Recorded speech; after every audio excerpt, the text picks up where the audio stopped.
Good evening सभी प्यारे बच्चों को। तो इस समय जितने भी प्यारे बच्चे हमारे साथ बातचीत कर रहे हैं, हमारे साथ जुड़ चुके हैं, मैं उन सभी का स्वागत करता हूं हमारी इस क्लास में। तो क्लास 9th के बच्चों के साथ हमारी इस समय बात हो रही है और हमारा जो चैप्टर चल रहा है वो है यूरोप में समाजवाद एवं रूसी क्रांति। कई सारे बोर्ड्स के लिए हमारा जो ये चैप्टर है ये काफ़ी ज़्यादा इंपॉर्टेंट हो जाता है और कुछ बोर्ड्स ऐसे भी हैं जिनमें हमारी क्लास 9th में ये चैप्टर ना होके क्लास 10th में आ रहा है। तो क्लास 10th में आने की वजह से ये चैप्टर उन बच्चों के लिए और भी ज़्यादा इंपॉर्टेंट हो जाता है। तो आप जो बच्चे इस चैप्टर को ये सोच के छोड़ रहे हैं कि यार उनके 9th में नहीं है 10th में है तो 10th में पढ़ लेंगे, तो शायद उनके लिए वो एक बहुत बड़ी गलती होगी। इसी के साथ साथ बेटा मैं ये भी बताना चाहता हूँ कि ऑलरेडी हमारे जो लेक्चर्स हैं वो काफ़ी स्ट्रेच हो चुके हैं।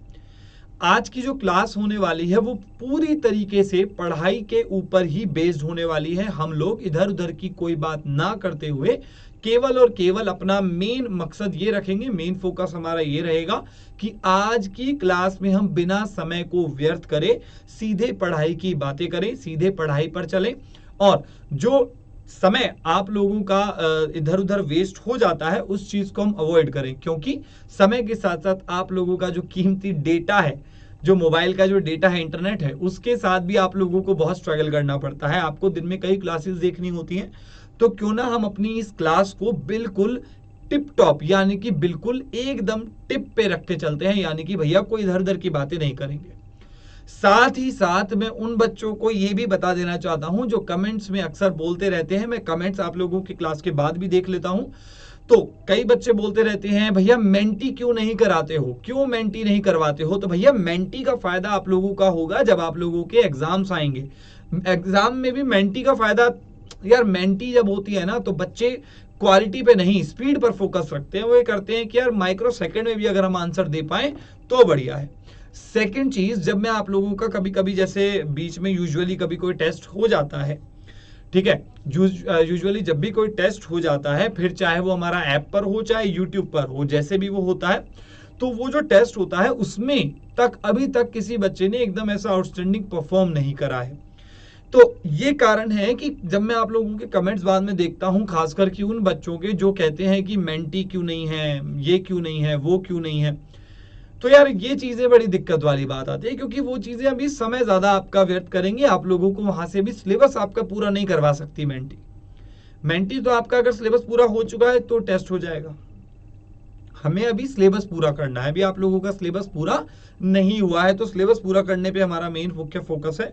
तो आज की क्लास अब हम करते हैं शुरू और चलिए स्टार्ट करते हैं। बाकी की जो भी चीजें होंगी आप लोग कमेंट्स कर दीजिएगा, बाद में उनका आंसर करा जाएगा। लेकिन आज की क्लास में मैं केवल और केवल ज्यादा से ज्यादा पोर्शन आप लोगों का कवर करवाना चाहता हूं बिना समय को व्यर्थ करे।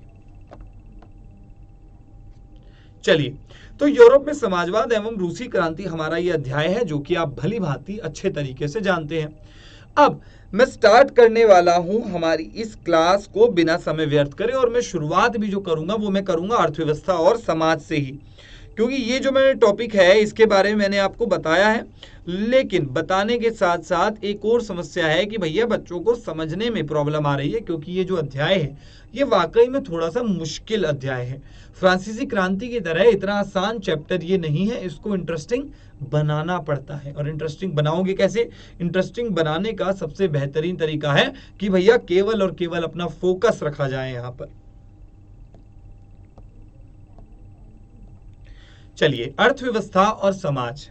अर्थव्यवस्था और समाज ये दो अलग अलग शब्द हमें यहां देखने को मिलते हैं। अर्थव्यवस्था शब्द आप लोगों ने केवल यहां नहीं बल्कि इकोनॉमी यानी कि जब हम अर्थशास्त्र कर रहे थे वहां भी सुना। भूगोल के भी कुछ अध्याय ऐसे थे जहां पर अर्थशास्त्र का जिक्र करा गया था।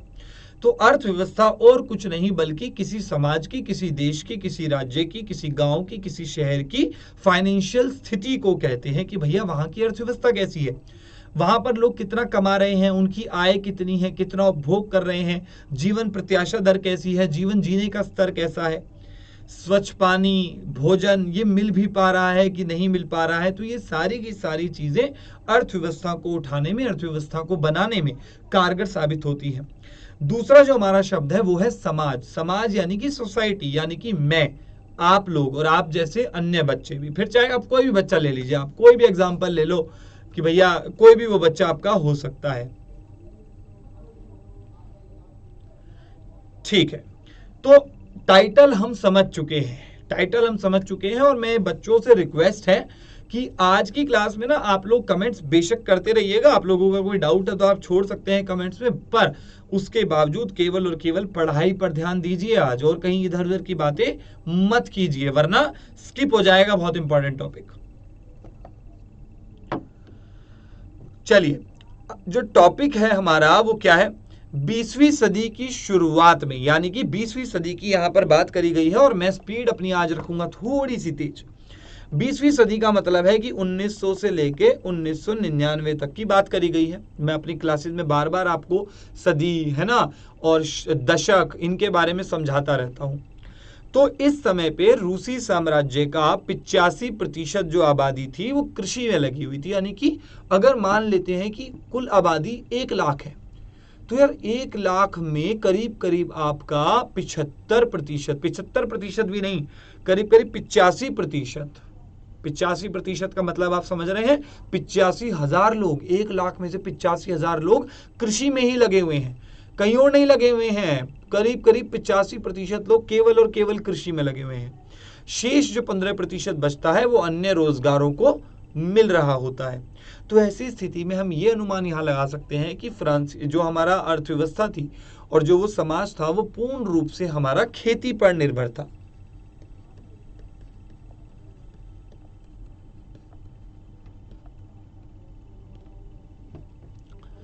ठीक है, अब चूंकि हमारा पूरा की पूरा समाज खेती पर निर्भर था, तो इसमें हमारी एक जिम्मेदारी ये आ गई कि यार अगर खेती पर निर्भर था तो हमें खेती को पनपाने के लिए या बेसिकली उसको पनपने के लिए, उसका विकास के लिए एफर्ट्स डालने होंगे, कोशिश करनी होगी।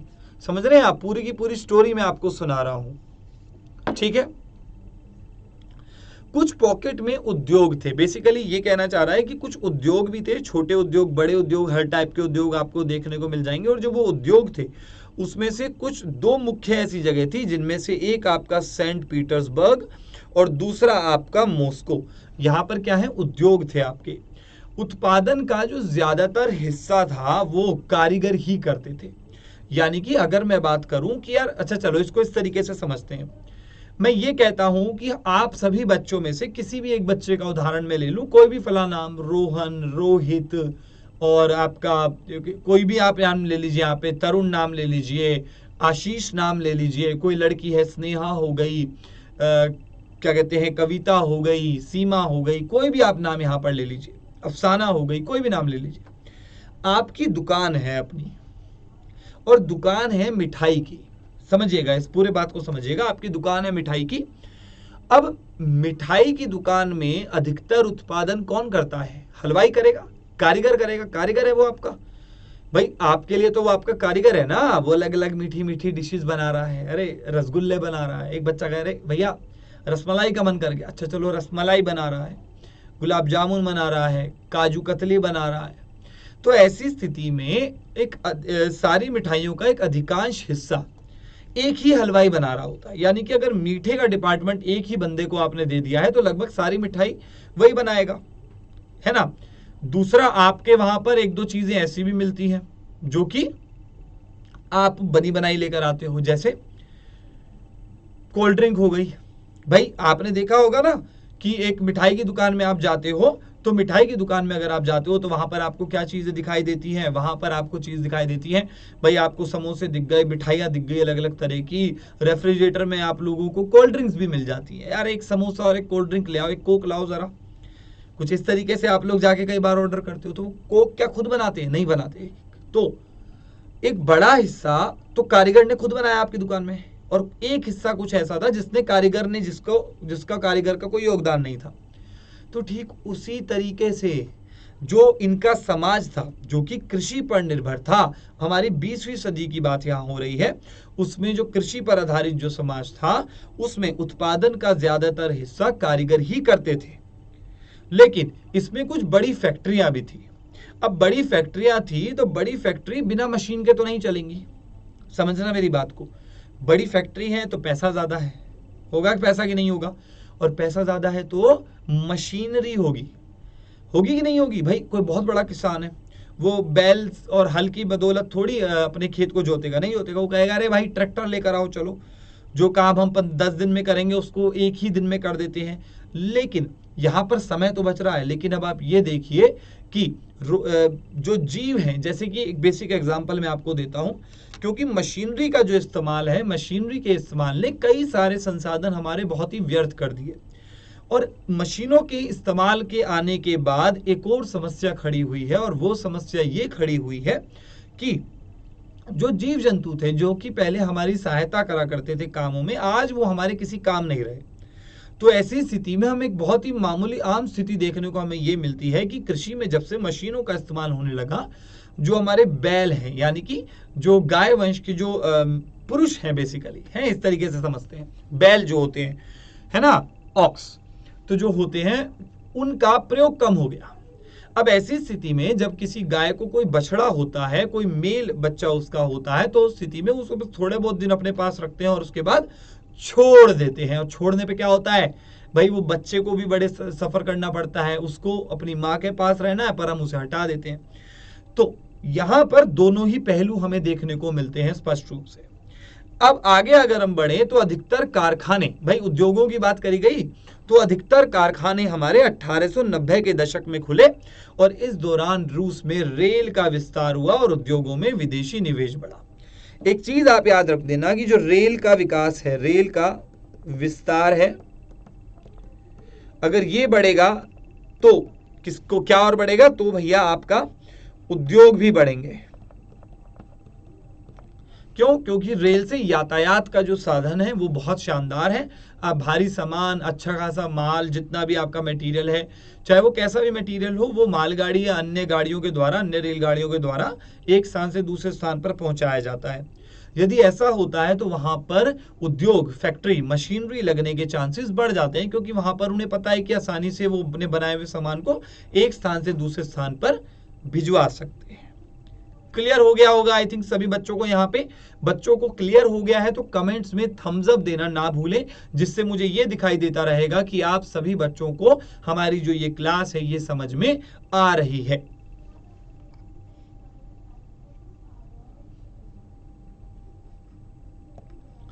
आगे बढ़ते हैं। अधिकतर कारखाने निजी लोगों के अधीन थे, यानी कि जो कारखाने हैं हमारे या कोई फैक्ट्री है हमारी, उस पर किसका अधिकार है? निजी लोगों का अधिकार है। निजी यानी कि आप और मैं। आप और मैं सरकार का अंग नहीं है। आप पढ़ रहे हैं, मैं पढ़ा रहा हूं, सरकार से तो कोई लेना देना नहीं है हमारा। ऐसी स्थिति में अगर आप लोगों की फैमिली में किसी के पास उद्योग है तो क्या कहा जाएगा कि ये इनकी प्राइवेट प्रॉपर्टी है, इनका निजी काम है ये। भाई सरकार कुछ नहीं कर सकती, सरकार कुछ नहीं कर सकती। अब अच्छा, इसको समझने का एक और तरीका बताता हूं। अब जिस प्लेटफॉर्म पे पढ़ रहे हैं, डाउटनेट पे आप पढ़ रहे हैं सभी बच्चे। डाउटनेट क्या है एक तरीके से, भाई अगर हम बात करते हैं तो जो हेड है हमारे, उनके अंडर आ रहा है सब कुछ, आ रहा है कि नहीं आ रहा है? तो इसमें ऐसा तो नहीं है कि भैया सरकार आ रही है बीच में या कोई और आ रहा है बीच में, नहीं, ऐसा कुछ भी नहीं है। सॉरी। तो ऐसी स्थिति में, इस परिस्थिति में ये कहना सही होगा कि जो अधिकतर कारखाने थे वो निजी लोगों के हाथ में थे, उनका सरकार से लेना देना नहीं था, प्राइवेट प्रॉपर्टी थी। ये मेरा कारखाना है, हो सकता है इनमें से एक कारखाना आप लोगों का हो सकता है एक कारखाना किसी और का हो, है ना। तो ये सारी की सारी चीजें बहुत ज्यादा मैटर करती हैं इस स्थिति में।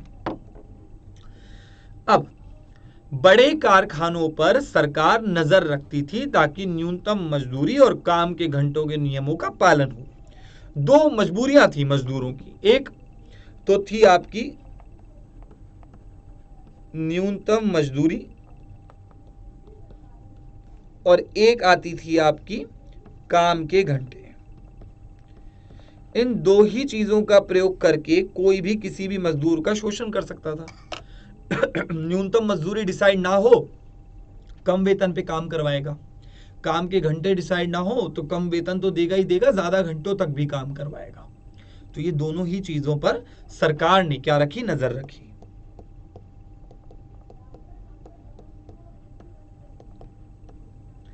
अब चूंकि सरकार ने नजर रखी है इसके ऊपर, तो कुछ ना कुछ तो किया जाएगा।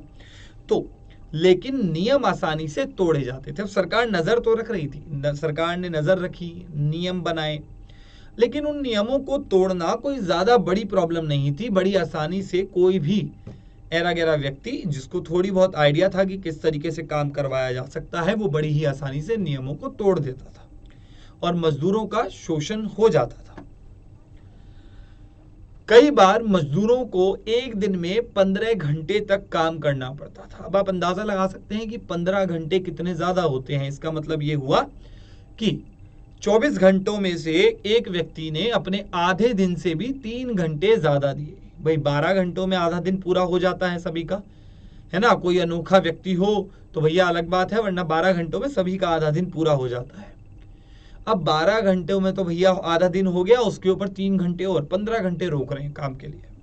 तो एक व्यक्ति किस प्रकार से इतनी ऊर्जा ला सकता है कि वो 15 घंटों तक काम कर पाएगा, वो भी मजदूर जिसके पास ऑलरेडी फिजिकल वर्क, शारीरिक ताकत की जिसको बहुत जरूरत होती है, काम जिसका शारीरिक रूप से बहुत ज्यादा मुश्किल होता है, उसके लिए 15 घंटे तो भैया ऐसा है जैसे पता नहीं एक साथ किसी ने 15 दिन काम करवा लिया हो। मजदूरों के रहने के लिए कमरों या डॉर्मेट्री की व्यवस्था होती थी। तो बेसिकली क्या होता था, कमरे होते थे। कमरे भी किस तरीके से होते थे, एक सीरीज होती थी बेटा, एक रेखा, एक श्रृंखला होती थी कमरों की, और इस तरीके से कमरे बने होते थे, डॉर्मेट्री। ठीक है, सबके अपने गेट होते थे। ऐसा नहीं है कि भैया एक ही गेट है सभी का, सबके अपने गेट होते थे। ज्यादा बड़े ये कमरे नहीं होते थे। और कुछ इस तरीके से यहां पर डॉर्मेट्री या कमरों का इंतजाम बेसिकली करा जाता था। जी हाँ, बिल्कुल सही कह रहे हैं आप कि यूरोप में मजदूरों का बहुत ज्यादा शोषण हो रहा था इस दशक में। बिल्कुल सही आपने कहा है बेटा। ठीक है, अच्छा आगे बढ़ते हैं। मजदूरों के बारे में थोड़ी सी बातचीत और करने का प्रयास करते हैं।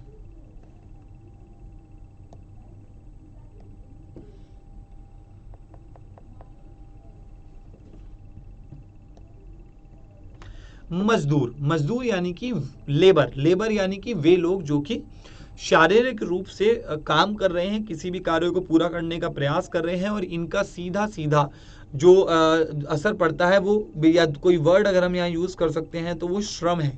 श्रम यानी कि मेहनत करना। तो मजदूर यानी कि मेहनत करना, श्रम करना। साधारण भाषा में इस तरीके से हम इसे दर्शा सकते हैं। एक और तरीका है कि भैया मजदूरों के समाज में अलग अलग समूह थे, यानी कि मजदूरों ने एक समाज में मजदूर रह रहे थे, लेकिन उस अकेले एक समाज में उन्होंने अलग अलग समूह बना लिए थे। कैसे बना लिए थे, आप लोग जब मार्केट जाते हो या बाजार जाते हो, अगर नहीं जाते हो तो जाया करो और जरा चेक करा करो आसपास की चीजें। जब आप लोग बाजार जाते हो तो आप एक चीज देख पाते हो कि यार अलग अलग लोग हैं, अलग अलग कार्य कर रहे हैं। आपको टायर पंक्चर वाला दिखता होगा। टायर पंक्चर तो पता ही होगा आप लोगों को, साइकिल वाइकिल पंक्चर हो जाती है, बाइक, स्कूटी, ट्रक, गाड़ी, बस, है ना, पंक्चर हो जाता है टायर के अंदर। तो जाते हो कि भैया टायर पंक्चर हो गया है, इसको लगा दो और हवा भर दो इसमें। वो टायर पंक्चर वाला कौन है, वो भी एक तरीके का मजदूर ही है, श्रम का ही कार्य है। ज्यादा नॉलेज नहीं है उसको, उसने एक स्किल सीखी है। ठीक उसी प्रकार से एक मजदूर भी स्किल सीखता है। अगर आपको ये लगता है कि मजदूरी आसान है तो एक दिन किसी के साथ जाके काम करके आ जाओ और ये देख लेना कि भैया दीवार कैसे बनाते हैं। दीवार तक नहीं बना पाओगे। एक जो मजदूर इतनी बड़ी बड़ी इमारतों को खड़े कर देते हैं या खड़ा कर देते हैं, आप उतनी बड़ी दीवार तो इमारत तो छोड़िए, आप कम से कम 5-4 फीट एक प्रॉपर दीवार खड़ी करके दिखा दीजिए, बिल्कुल स्ट्रेट दीवार, भैया सैल्यूट कर दूंगा मैं आप लोगों को। ठीक उसी प्रकार से मजदूर जो होते हैं, इसमें भी हुनर और स्किल की जरूरत होती है। ऐसे नहीं सीख जाते आप कोई भी काम, है ना, ऐसे नहीं सीख जाते। आपने देखा होगा अक्सर मसाला तैयार करते हैं मजदूरों को बोला जाता है कि भाई मसाला तैयार करके लाओ। वो सीमेंट, क्रैशर, रूढ़ी सब मिक्स करते हैं, पानी डालते हैं, बीच में ज्वालामुखी सा बनाते हैं, फिर उसको मिक्स करते हैं। हम पे वो काम भी नहीं हो सकता है, हम उसमें भी पानी साइड से निकल जाएगा सारा, हम वहीं पे ही वो चलाते रह जाएंगे। तो मजदूरों का काम आप हल्का मत समझिएगा। इनको मजदूर या श्रम इसलिए बोला जाता है क्योंकि पढ़ाई लिखाई में, या जो पढ़ाई लिखाई को हम एक स्टैंडर्ड मानते हैं, उसमें वो लोग नहीं पहुंच पाते। और यही कारण है कि इनको निचले तबके में बेसिकली हम लोग काउंट कर लेते हैं, बल्कि ये एक गलत अप्रोच है। आज आप जिस इमारत में हैं, जिस घर में आप रह रहे हैं, जिस स्कूल में आप जाते हैं, जिस अस्पतालों में आप जाते हैं, जिस बिल्डिंग में, जिस जगह मैं आता हूं आपको पढ़ाने, ये सारी की सारी जगह मजदूरों के द्वारा ही तो बनाई गई हैं। तो आप देख सकते हैं कि कितना कारीगरी वाला काम है ये। अब मजदूर जो हैं, इन्होंने समाज में अपने आप को एक दूसरे को अलग अलग समूह में डाल दिया। कोई पंक्चर वाला है, कोई लोहार है जो लोहे का काम कर रहा है, कोई सोनार है जो सोने का काम कर रहा है, कोई आपका बिल्डिंग बनाने का काम करता है जो मजदूर आपके होते हैं, कुछ मोची है, कुछ आपके अलग कार्यों में लगे हुए हैं। तो टेक्निकली ये सारी की सारी आपकी मजदूरी में ही आती है। ठीक है। अब कुछ की जड़ें उनके मूल गांवों से जुड़ी हुई थी, तो कुछ हमेशा के लिए शहर में बस चुके थे। कुछ यानी कि अपने गांव में रह रहे हैं, अब भी कुछ शहरों में आ गए हैं। कुशलता के हिसाब से मजदूरों की अलग अलग श्रेणी थी। इसको हम करेंगे हाईलाइट क्योंकि बहुत महत्वपूर्ण ये पार्ट है। कुशलता के हिसाब से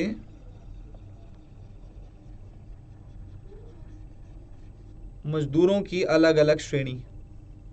सबसे ऊंची जो श्रेणी थी, इसको मैं अलग रंग से आपको यहां पर हाईलाइट कर देते हैं भाई। सबसे ऊंची जो श्रेणी थी वो थी धातुकर्मी की।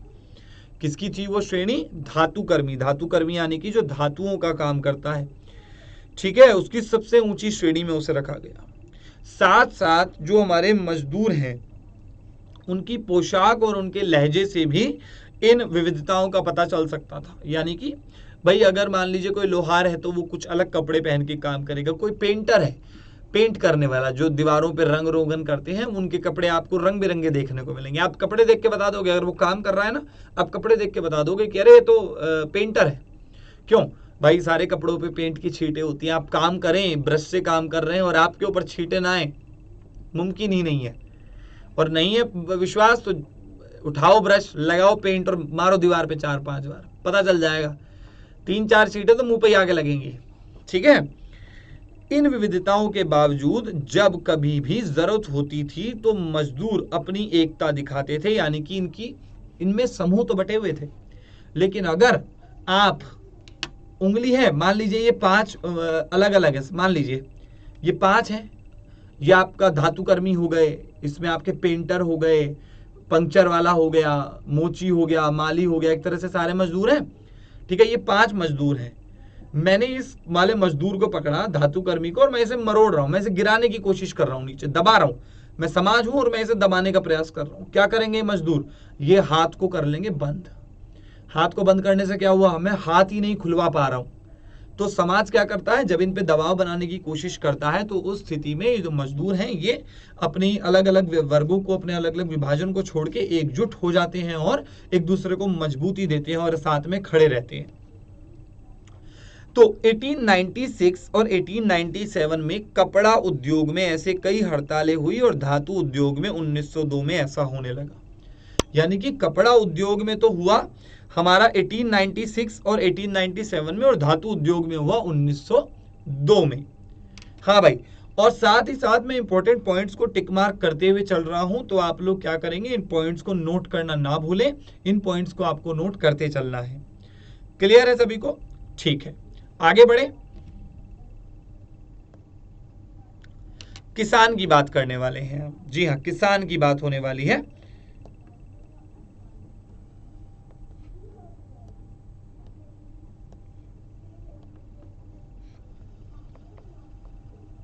किसान, किसान थे कौन? किसान जो थे वो फार्मर्स होते हैं, एग्रीकल्चर जो करते हैं। एग्री यानी कि खेती, कल्चर यानी कि समाज, सोसाइटी। तो जब सारे लोग मिलकर खेती कर रहे हैं तो उनको हम बेसिकली बोल देते हैं कि यार ये किसान आदमी है, ये खेती करता है, खेत में काम करता है, फसल उगाता है। तो गांवों में अधिकतर जमीन पर किसानों का ही या किसान ही खेती करते थे। तो अधिकतर जमीनों पर किसान ही खेती करते थे, कोई और खेती नहीं करता था। और जाहिर सी भी बात है, अगर खेती करेंगे तो किसान ही होंगे। समझ रहे हैं भाई? कोई मोची आकर तो खेती नहीं कर सकता, कोई पंक्चर वाला आ गया तो खेती नहीं कर सकता। क्यों? खेती करना लेबर नहीं है, खेती करना भी एक स्किल है। तो मजदूरी मजदूरी नहीं होती है, मजदूरी भी अपने आप में एक हुनर और स्किल का काम है, आसान नहीं है। लगता है ना कि आप 10वीं पास हैं, आप 12वीं पास हैं, आप ग्रेजुएट हैं, आप एक दीवार खड़ी करके दिखा दो, मान जाएंगे आपको, या आप एक फसल उगा कर दिखा दो। चलो आपको कहा जाता है मैं जमीन देता हूं आपको और आपको 6 महीने दूंगा, 6 महीने में ना आप धान उगा दो, मान जाऊंगा। नहीं उगा पाओगे, बिना उसको सीखे, बिना पढ़े, बिना सारी चीजों को जाने, पैटर्न क्या है, जलवायु क्या है, कितना पानी चाहिए, कौन से बीज चाहिए, कितनी गहराई में डाला जाए बीज को, कैसे कैसे इसकी जुताई करी जाए, कर नहीं सकते हो आप।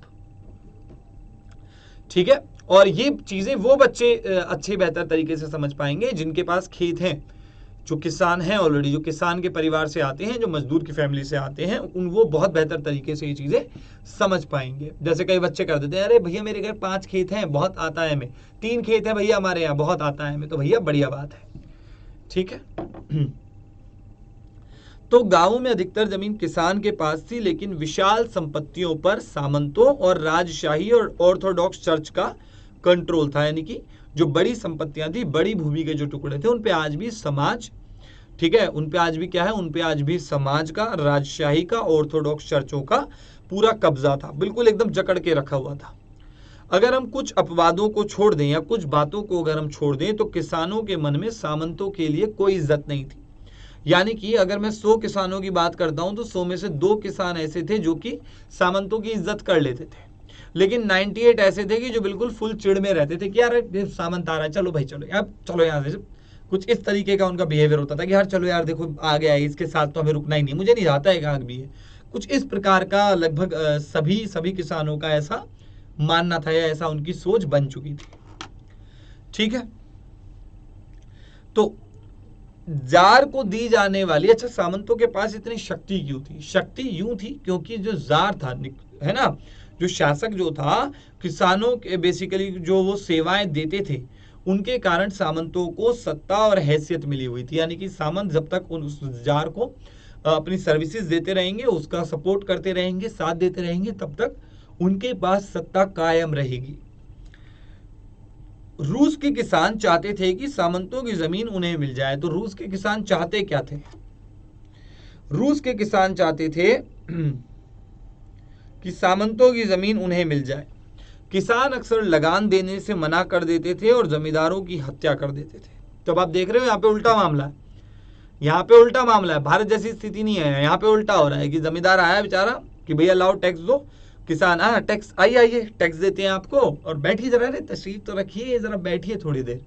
बिठाया, आओ बैठा हुआ है, जमींदार कहेगा अरे आज तो पैसों की बारिश होगी, आज किसान ने बड़ी ही मजे से बुलाया है मुझे। सामंत जो होते हैं बेटा, सामंत होते हैं जो कि लिखा पढ़ी का काम करते हैं। जमींदार, सामंत, जमींदार, लैंडलॉर्ड्स, है ना, इनको हम एक ही कैटेगरी में डाल देते हैं, है ना। तो जरा बिठाया, अरे आओ बेटा, अरे आओ जमींदार जी, आइए आइए बैठिए, क्या लाएं आपके लिए? चाय लाएं? क्या पियोगे, शिकंजी पियोगे कि चाय पियोगे? वो जमींदार कह रहा है यार शिकंजी पिला दो, गर्मी का मौसम है, शिकंजी ला दो। अब भैया किसान ने भेजा कि जाओ एक काम करो, शिकंजी ऐसी बना के लाओ जो पी ले तो ये आगे जिंदगी में कभी शिकंजी ना पी पाए। तो भैया क्या करते थे, अरे आया लेने, अरे पकड़ो इसको लपेटे में ले लो और टपका दो। तो कुछ इस प्रकार का सीन वहां पर चल रहा था, भारत के बिल्कुल विपरीत। तो ऐसी स्थिति वहां पर थी।